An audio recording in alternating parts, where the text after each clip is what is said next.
السلام علیکم ورحمۃ اللہ وبرکاتہ. بسم اللہ الرحمن الرحیم. الحمد للہ رب العالمین والعاقبۃ للمتقین. الصلاة والسلام على سید المرسلین نبینا محمد وعلى آلہ وصحبہ اجمعین. اللهم صل على محمد وعلى آل محمد كما صليت على إبراهيم وعلى آل إبراهيم إنك حميد مجيد. اللهم بارك على محمد وعلى آل محمد كما باركت على إبراهيم وعلى آل إبراهيم إنك حميد مجيد. اللهم علمنا بما ينفعنا وانفعنا بما علمتنا إنك على كل شيء قدير. معزز مشارکین حضرات، اللہ تعالیٰ کے فضل و احسان سے ہم اس وقت جس کتاب کا مراجعہ کر رہے ہیں وہ کتاب نزہۃ النظر ہے. حافظ ابن حجر رحمہ اللہ تعالیٰ کی اصول حدیث کے اندر یہ کتاب ایک اپنا مقام رکھتی ہے، جس کی اہمیت وہاں سے بھی ہمیں معلوم ہوتی ہے کہ بہت سارے مدارس کے اندر، دینی اداروں کے اندر اس کتاب کو جو ہے یہ شرف حاصل ہے کہ اس کو مقرر رکھا جاتا ہے سلیبس کے اندر، اور ہے بھی حقیقت میں ایک بہترین کتاب اصول حدیث کے اندر، جو زیادہ لمبی بھی نہیں ہے اور پھر زیادہ مختصر بھی نہیں ہے.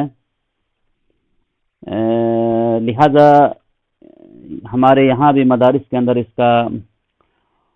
اسی کو تدریس میں جو ہے پڑھایا جاتا ہے. تو کہیں مرتبہ اس کے سمجھنے میں وقت کی قلت اور کبھی حالات یا کسی اور وجہ سے جو ہے اس کتاب کو پورا جو ہے سمجھا نہیں جاتا ہے. تو طلاب علم کے اندر کبھی کبھار اس کے اشکالات جو ہے وہ باقی رہ جاتے ہیں، اس کے بعد کہ وہ اس کو جو ہے اس مرحلے سے گزر بھی جاتے ہیں جس مرحلے کے اندر اس کتاب کو مقرر رکھا گیا ہوتا ہے. تو طلاب علم کی اور اپنے کچھ ساتھیوں کی مسلسل اس پر اصرار کی وجہ سے اس کو ہم نے شروع کیا ہے. اللہ تعالی ہمیں اس کو اچھے طریقے سے اختتام کی طرف لے جانے کی توفیق عطا کرے، اور ہمیں اس میں سمجھنے کی، سمجھانے کی جو ہے بہترین توفیق عطا کرے. بے شک اسی کے ہاتھ میں یہ سب کچھ ہے. تو بہرحال کل ہم جہاں پر اس کتاب کو پہنچے تھے وہ تھا ابن صلاح رحمہ اللہ تعالی کے بارے میں، ان کی کتاب کے بارے میں. مصنف کہتے ہیں رحمہ اللہ تعالی، اور اگلے درس سے یا پھر آج سے ہی نہیں، اگلے درس سے انشاءاللہ العزیز ہمیں ساتھیوں میں سے کوئی ایک ساتھی پہلے اس کی عبارت پڑھا کرے گا، کم سے کم آدھا صفحہ یا ایک صفحہ، تو اس کے بعد اس کی شرح ہوگی. لیکن انشاءاللہ العزیز یہ اگلے درس سے ہوگا. ایک طالب علم، ایک ساتھی کوئی عبارت پڑھا کریں گے، اور اس کے بعد ہم اس کے اوپر حسب توفیق جو اللہ تعالیٰ دے گا اس کی شرح کیا کریں گے. تو مصنف رحمہ اللہ تعالی فرماتے ہیں، کتابوں کا تذکرہ کر رہے تھے، اس کے اندر کس طریقے سے تدریج ہوئی، اصول حدیث میں کس طرح تدریج ہوئی، کتابوں کی تصنیف کی، مصنفین نے کس طریقے سے اس کو جمع کیا کتابوں کے اندر. یہاں تک کہ ان کا جو قول کل ہم نے لاسٹ پڑھا تھا وہ تھا ابن صلاح کے بارے میں. کہتے ہیں مصنف رحمہ اللہ تعالی، الى ان جاء الحافظ الفقیہ تقی الدین ابو عمرو عثمان ابن صلاح عبد الرحمن الشہرزوری نذیر دمشق رحمہ اللہ تعالی.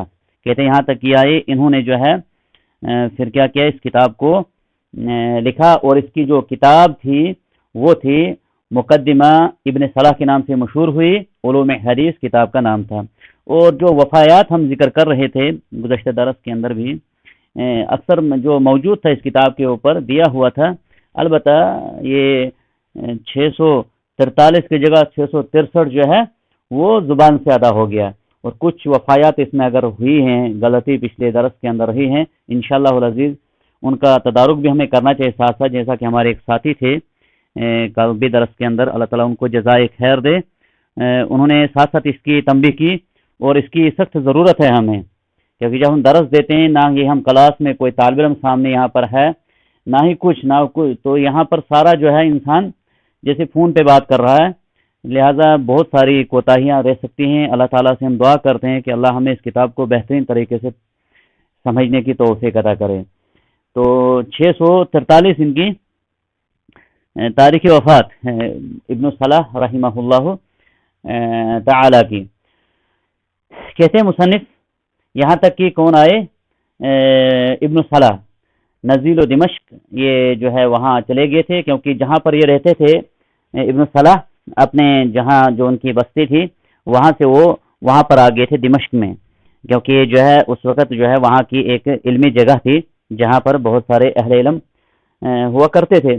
فجمع، تو انہوں نے جمع کیا کس کو، اس علم کو، اس علم حدیث کو اس اپنی کتاب کے اندر، اور اس کے بیچ میں ایک جملہ آیا، لما ولی تدریس الحدیث بالمدرسۃ الاشرفیہ، ایسا مان لیجئے کہ ایک جملہ معترض ہے، کیونکہ اس میں آپ دیکھتے ہیں سبھی طالب علم اس کو جو ہے جمع کے بعد ایک چھوٹی سی لکیر ہے، اور پھر یہ ختم ہو لما ولی تدریس الحدیث بالمدرسۃ الاشرفیہ، اشرفیہ کے بعد پھر لکیر ختم ہوتی ہے۔ اس کا مطلب ہے یہ جملہ بیچ میں جو لایا گیا ہے ایک معترضہ ہے، یہ آپ کو کسی چیز کی وضاحت کر رہا ہے، بس اصل میں ہے فجمع کتابہ المشہور، فجمع کتابہ المشہور، بس انہوں نے وہ اپنی مشہور کتاب کو جمع کیا، اس علم کو اس کتاب کے اندر جمع کیا۔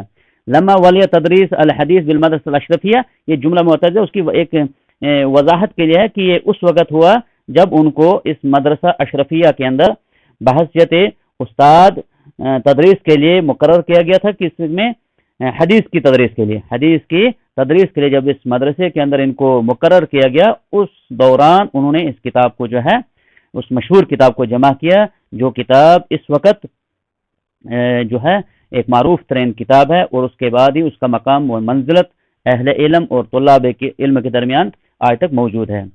فحذب فنونہ، اس نے جو علوم حدیث کے جو فنون تھے ان کو بہترین طریقے سے پیرویا، بہترین طریقے سے مہذب طریقے سے ان کو پیش کیا۔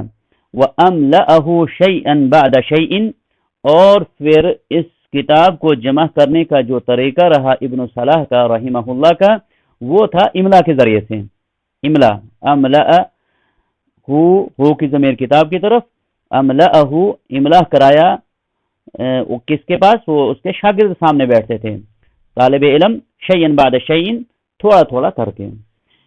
فلہذا، پس اسی وجہ سے، لم يحصل ترتیبہ علی الوضع المناسب، کہتے یہی وجہ ہے کہ جو اس کتاب کی جس طریقے سے یہ رکھی گئی کتاب ہے،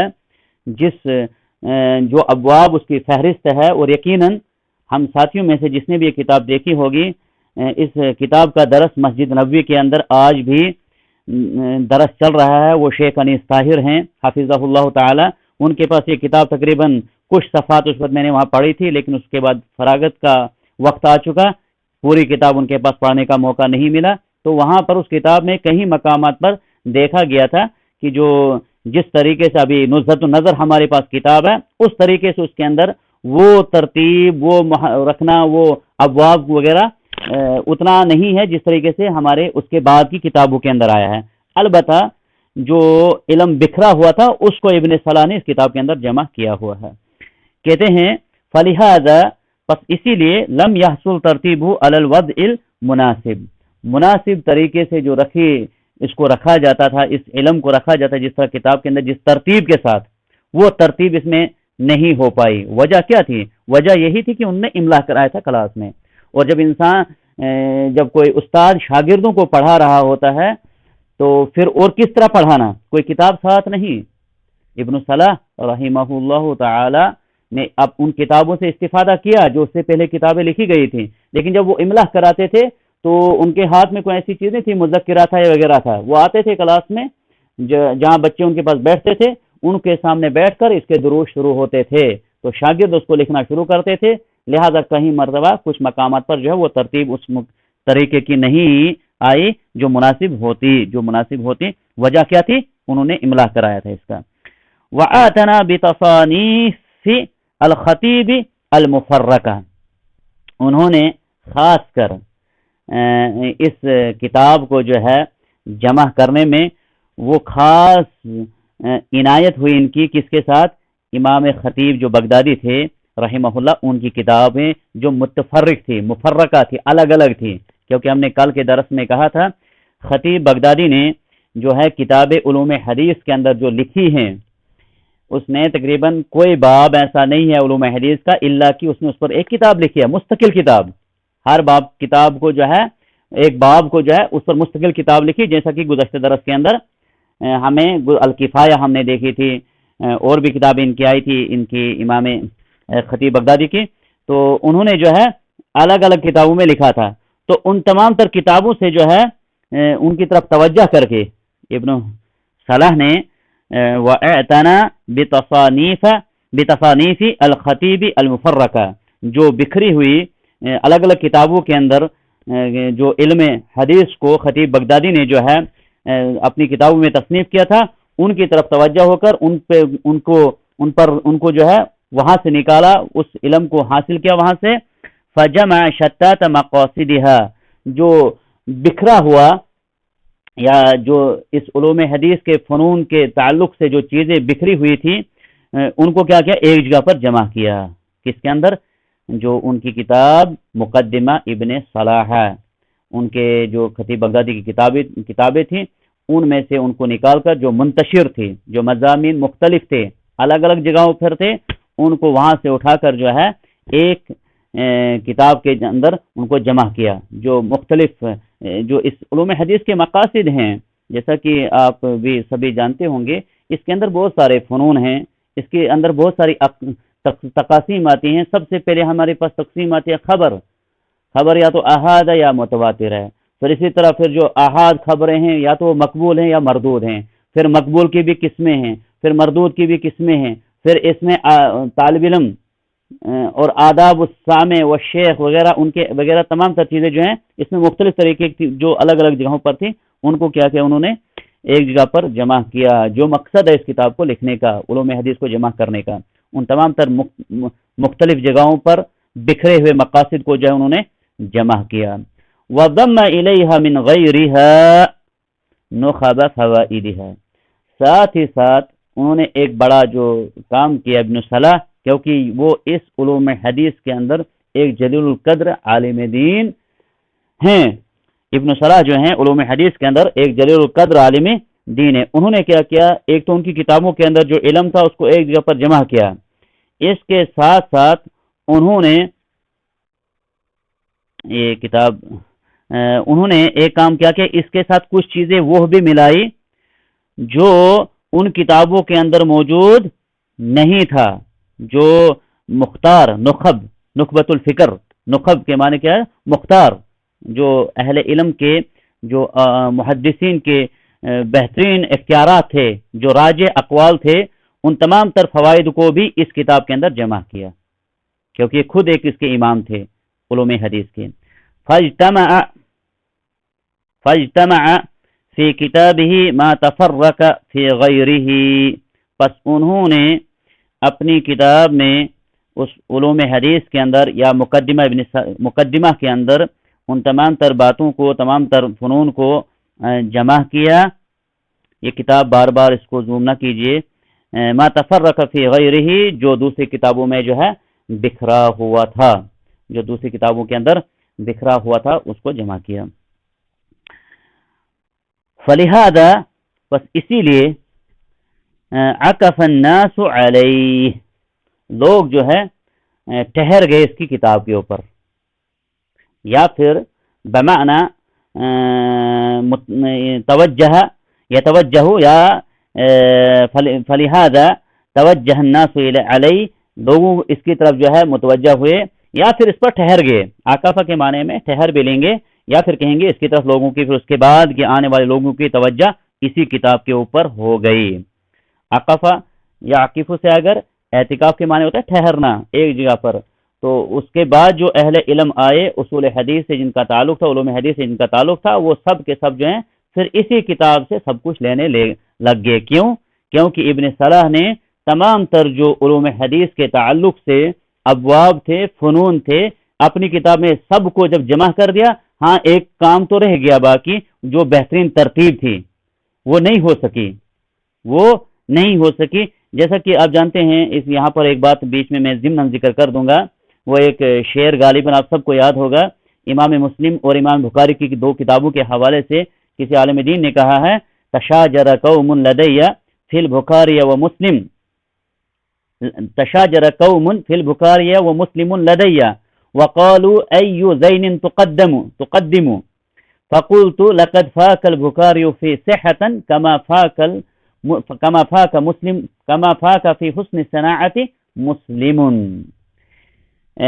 امام بخاری کی کتاب اور امام مسلم کی کتاب کے بارے میں کہتے ہیں، میرے پاس قوم نے جو ہے سوال کیا، وہ قوم جھگڑ رہی تھی کہ یہ کون سی زیادہ صحیح ہے۔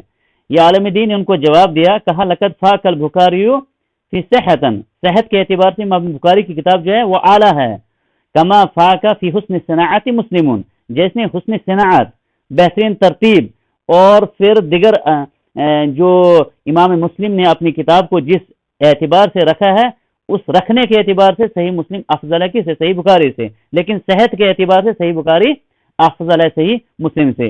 یہ آگے ہمیں باب آئے گا، لیکن یہاں پر جو ذکر کرنے کی جو میری غرض تھی وہ یہ تھی کہ جو مقدمہ لکھا گیا ہے کتاب علوم الحدیث، اس کے اندر ضرور ہے ایک بہترین ترتیب وہ نہیں رہ سکی املا کی وجہ سے، لیکن تمام علوم کو یہاں پر جمع کر دیا گیا ہے۔ وَسَارُوا بِسَيْرِهِ سارو کے معنی یہاں پر بتائیں گے، یہ بھی ہو سکتے ہیں کہ وہ اس پر چلنے لگے، اسی کے مطابق جو علوم حدیث کے جو اصول تھے جو یہاں اس کتاب کے اندر انہوں نے درج کیے تھے اسی کے مطابق چلنے لگ گئے، یا پھر دوسرے اعتبار سے کہیں گے کہ انہوں نے اس کے کتاب سے ہی جو ہے نا لینا شروع کر دیا، اس کی کتاب سے ہی اس علم کو لینا شروع کر دیا، یا پھر وہ جو ہے اسی طریقے پر اسی نہج یا طریقے پر چلنے لگ گئے جس طریقے کو اپنایا تھا ابن صلاح نے۔ کیونکہ ابن صلاح کی ایک بات میں مزید یہاں پر آپ کو ذکر کر دوں گا، شیخ انیس طاہر حفظہ اللہ، ابھی ان کے دروس آج بھی چل رہے ہیں آن لائن وہاں مسجد نبوی سے، اسی مقدمہ ابن صلاح کے، تو وہ ایک بات بار بار ذکر کرتے تھے اور میں بھی آپ کو ذکر کر دوں گا، شاید یہ استاد محترم کی تمنا تھی، ابھی تمنا سمجھو کہیں تمنا ہے، اللہ تعالیٰ ان کی اس تمنا کو کسی طالب علم کے ذریعے سے پوری کر دے۔ کہتے تھے مقدمہ ابن صلاح کے اندر بہت سارے مقامات پر ابن صلاح نے کچھ اپنے ہی اختیارات کیے ہیں، یعنی جب محدثین کے کوئی اقوال انہوں نے لیے ہیں اس علوم حدیث کے اندر، ابن صلاح نے کسی قول کو کہیں پر اگر راجح قرار دیا ہے، وہ ہے اختیار کس کا؟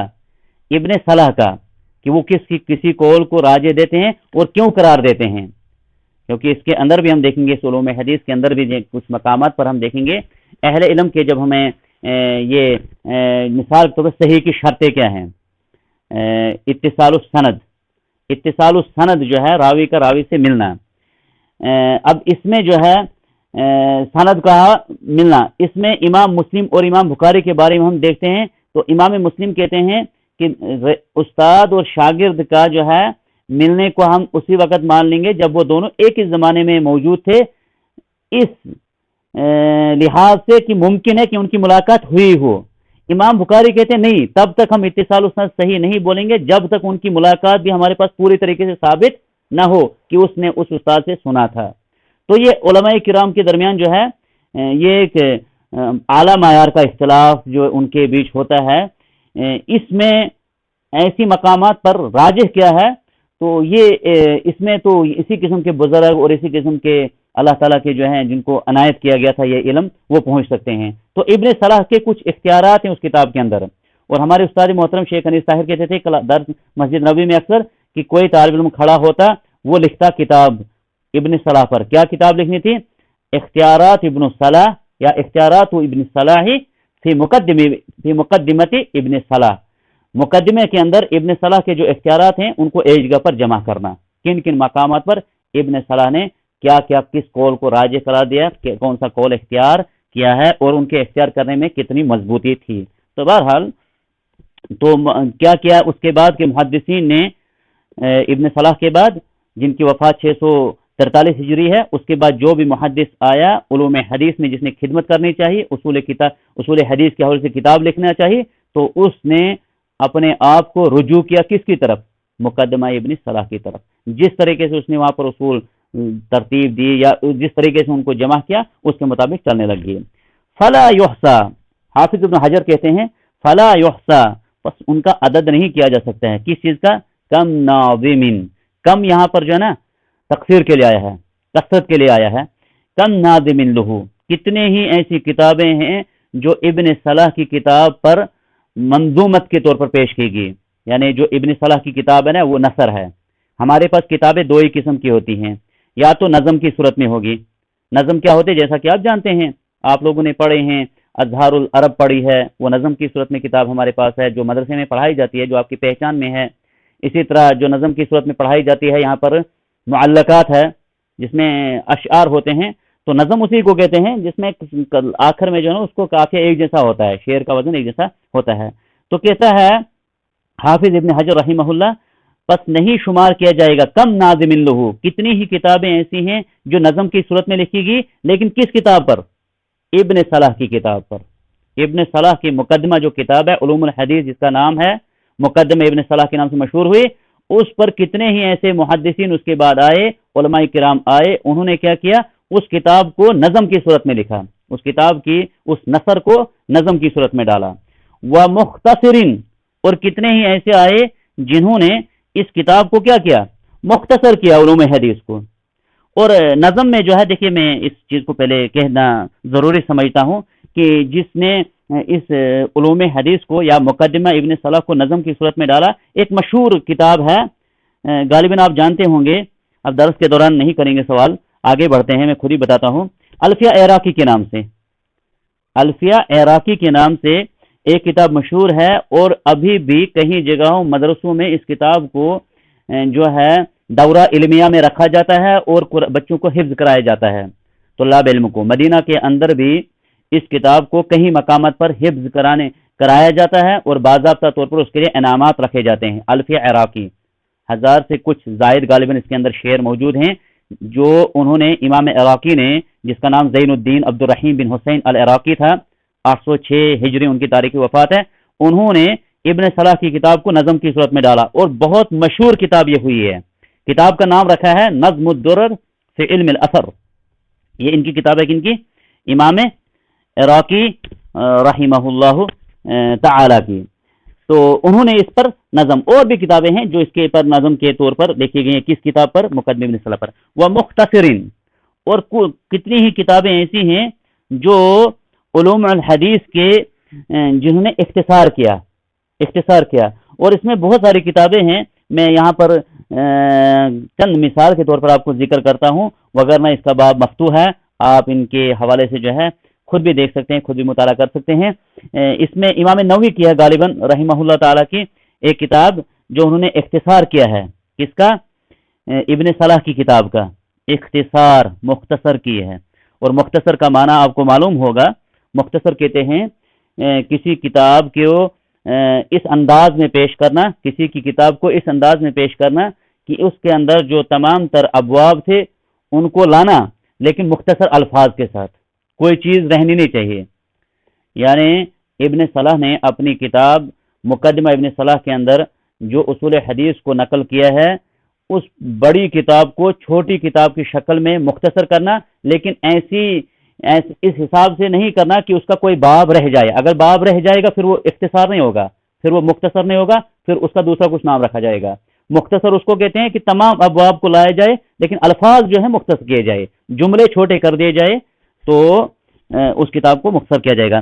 تو امام نووی نے لکھا کتاب التقریب والتیسیر لمعرفت سنن البشیر النذیر۔ یہ کتاب امام نووی جیسا کہ خود کہتے ہیں یہ اختصار ہے ابن صلاح کی کتاب کا مختصر ہے، جس کو خلاصہ بھی ہم کہہ سکتے ہیں. خلاصہ ہے کس کی کتاب کا؟ تقریب و تیسیر، ابن صلاح کی کتاب، مقدمہ ابن صلاح کی. اور امام نووی کے بارے میں آپ جانتے ہیں، وہ ایک معروف ہیں محی الدین یحییٰ بن شرف النووی، جو صحیح مسلم کی معروف شرح جنہوں نے لکھی المنہاج. 676 ان کی تاریخ وفات ہے. اور دیکھیے پھر علماء کرام کا طریقہ کیا ہوتا ہے، کیا رہتا ہے. انہوں نے مختصر لکھی کس کی کتاب؟ ابن صلاح کی کتاب کو مختصر کیا، خلاصے کے طور پر پیش کیا. جلال الدین سیوطی آئے رحمت اللہ علیہ، 911 جن کی تاریخ وفات ہے. جلال الدین سیوطی آئے، انہوں نے کیا کیا؟ امام نووی نے جو علوم الحدیث کو مختصر کیا تھا، انہوں نے اس مختصر والی کتاب کی شرح کر دی. اور کتاب کا نام کیا رکھا؟ تدریب الراوی. تدریب الراوی فی شرح تقریب النووی. یہ کتاب اس وقت کلیت الحدیث جامعہ اسلامیہ مدینہ منورہ میں پڑھائی جاتی ہے. جہاں ہم نے پڑھا تھا کلیہ حدیث کے اندر 2 جلدوں کی کتاب اندر موجود ہے امام جلال الدین سیوطی کی. اس کتاب کی اصل کون سی کتاب ہے؟ یہ شرح ہے امام نووی کی. اور امام نووی کی اصل کتاب کون سی ہے؟ وہ ہے مقدمہ ابن صلاح. ہمیں یہ بے شمار مثالیں ملتی ہیں کتابوں کے اندر. تہذیب الکمال کو اگر ہم دیکھیں گے، اس کے بعد آتی ہے تہذیب و تہذیب، پھر تقریب. یہ کیسے آیا ہے؟ انشاءاللہ ان چیزوں کو آپ خود بھی مراجعہ کریں گے. تہذیب الکمال کو آپ پڑھیں گے، تہذیب و تہذیب کو پڑھیں گے، تقریب و تہذیب کو پڑھیں گے. آپ دیکھو گے کہاں سے شروع ہوا ہے، الکمال سے شروع ہوا اور پھر کہاں پر پہنچا؟ تقریب و تہذیب. یعنی ایک مصنف آیا، اس نے کتاب لکھی. دوسرا آیا، اس نے اس کی شرح کی، کچھ مزید اس کے اندر چیزیں اضافہ کی. تیسرا آتا ہے، وہ اس کو مختصر کرتا ہے. چوتھا آئے گا، اس کو اس سے اور مختصر کرے گا. دوسرا آئے گا، وہ اس سے اور لمبا کبھی کر دے گا. تو یہ اہل علم کا جو ہے طریقہ کار رہا ہے. لکل ساقطۃ لاقط. تو اس کے بعد کیا ہوتا ہے؟ امام کہتے ہیں حافظ ابن حجر رحمہ اللہ، کتنے ہی اس پر ابن صلاح کی کتاب پر نظم میں کتابیں لکھی گئی، اور کتنی ہی ایسی کتابیں تھیں جو مختصر لکھی گئی. اسی کی کتاب کو مختصر کیا گیا. وہ مستدرک علیہ. اور کچھ کتابیں ایسی بھی لکھی گئی جس میں ان کی کتاب کو تدارک کیا گیا. تدارک کیا ہوتا ہے؟ کچھ چیزیں جو اس سے رہ گئی ہوں گی ان کو لانا. استدراک یعنی جو اس کی کتاب کے مطابق تھی. جیسا کہ ہم دیکھتے ہیں مستدرک علی الصحیحین کتابیں لکھی گئی ہے، مستدرک علی صحیح مسلم کتاب لکھی گئی ہے. اس کا مطلب کیا ہوتا ہے؟ مطلب یہ ہوتا ہے کہ صحیحین کی جو شرطیں تھیں، ان کی شرطوں کے مطابق جو حدیثیں تھیں، کچھ حدیثیں ایسی ہیں جو امام مسلم اور بخاری سے رہ گئی. بعد میں ایک امام آیا، اس نے ان شرطوں کے مطابق والی حدیثوں کو اپنی کتاب کے اندر جمع کیا. اس کو مستدرک کہا جاتا ہے. تو یہاں پر جو مستدرک ہے، جو اس علم کے حوالے سے کچھ چیزیں رہ گئی تھی ان کو ان کے اندر لانا. اور اس میں ایک کتاب جو ہے وہ محاسن الاصطلاح، جو مقدمہ ابن صلاح کے نام سے جو کتاب اس کے بعد لکھی ہے امام بلقینی رحمہ اللہ نے، جن کی وفات 805 ہجری ہے، جن کا نام عمر بن رسلان سراج الدین البلقینی ہے. انہوں نے اس کا تدارک کیا ہے. اور بعض کہتے ہیں یہ تدارک کے ساتھ ساتھ اس کے اندر جو ہے معارض بھی ہے. انہوں نے اس کتاب کو جو ہے ابن صلاح کی کتاب جو لکھی گئی تھی، اس میں اعتراضانہ کچھ پہلوں کو بھی ذکر کیا، تنبیہ کیا ہے. وہ مستدرکن علیہ، اس کتاب پر استدراک بھی کیا گیا. کس پر؟ علوم الحدیث پر. وہ مختصرین، پہلے تھا مختصر، اب مختصر. مختصر اس کو کہتے ہیں کہ اس کتاب کو خلاصہ پیش کرنا لیکن کوئی چیز رہ نہ جائے. مختصر کہتے ہیں کتاب کو لینا لیکن کچھ باب جو ہے اس سے چھوڑ بھی سکتے ہیں، کچھ باتیں اس میں سے چھوٹ بھی سکتی ہیں. مختصر کا مطلب یہ ہوا کہ اختصار کیا، کچھ چیزیں اس میں رہ بھی سکتی ہیں، لیکن مختصر میں ایسا نہیں ہونا چاہیے. مختصر میں تمام ابواب کو مختصر الفاظ میں لیا جاتا ہے. وہ معارض لہو، اور معارض میں کہتے ہیں، یہ ان کی کتاب بھی ذکر کی جا سکتی ہے امام بلقینی رحمہ اللہ تعالی کی، اور بھی ہوں گی واللہ تعالی عالم بالصواب. وہ منتصر، اور کہتے ہیں حافظ ابن حجر، اور کتنی ہی کتابیں تھیں جو اس کی منتصر اعانت میں لکھی گئی. اس کتاب جو ابن صلاح نے کتاب لکھی، اسی کی کتاب کو اونچا کرنے کے لیے، بلند مقام حاصل کرنے کے لیے لکھی گئی. اور کیوں نہ ہو، اس کتاب کو جو مقدمہ ابن صلاح ہے یہ وہ مقام رکھتی تھی. اور اگر دیکھا جائے گا جو نخبۃ الفکر تھی، جو اب ہم کتاب پڑھ رہے ہیں نا، یہ نزہۃ النظر جو ہے یہ نخبۃ الفکر کی شرح ہے. نخبۃ الفکر یہ خود حافظ ابن حجر کی کتاب ہے. نخبۃ الفکر میں بھی اگر آپ غور سے ہم دیکھتے ہیں اس کتاب کو، یہ بھی وہاں سے لی گئی ہے جو مقدمہ ابن صلاح تھی، کتاب مقدمہ ابن صلاح تھی۔ تو اس کے بعد کہتے ہیں حافظ ابن حجر رحمہ اللہ تعالی، اگلا صفحہ۔ اب یہاں پر دیکھو اوپر سے ہے سبب تصنیف نزہۃ النظر، سبب تصنیف نزہۃ النظر، یہ جو اس کامہ میں ڈالا اس لیے گیا ہے کہ اس کا مطلب یہ ہے کہ یہ حافظ ابن حجر کی عبارت نہیں ہے، یہ حافظ ابن حجر کی عبارت نہیں ہے، تبھی جا کر یہ موٹا موٹا لکھا گیا، یہ محقق کا ہوگا یا جو جس نے کتاب کی جو ہے تحقیق وغیرہ کی ہوگی اس کے بعد والے کی، البتہ یہ اس کی نہیں ہوگی۔ جو تو کتابوں کو پڑھنے میں جو ہے یہ تمام تر چیزوں کا ہمیں جو ہے خیال بھی اور سیکھنا بھی ضروری ہے۔ اور انشاءاللہ العزیز اگلا جو درس ہوگا، آج سے کوئی ساتھی ایسا ہونا چاہیے جو تیار رہے گا، ہر درس میں جو ہے ایک ایک ساتھی ہمارا عبارت پڑھا کرے گا، پھر اس کے بعد ہم درس کی جو ہے وہ شرح کیا کریں گے۔ تو مجھے لگتا ہے وقت ہمارا جو ہے یہاں سے ہونے جا رہا ہے، یہاں پر ٹائم بھی سامنے دکھا رہا ہے۔ اقول قولی ھذا استغفر اللہ لی ولکم ولسائر المسلمین فاستغفروہ انہ ھو الغفور الرحیم۔ اگلی ملاقات انشاءاللہ العزیز ہماری ہوگی اگلے درس میں جو سوموار کو ہوگا۔ والسلام علیکم ورحمۃ اللہ وبرکاتہ۔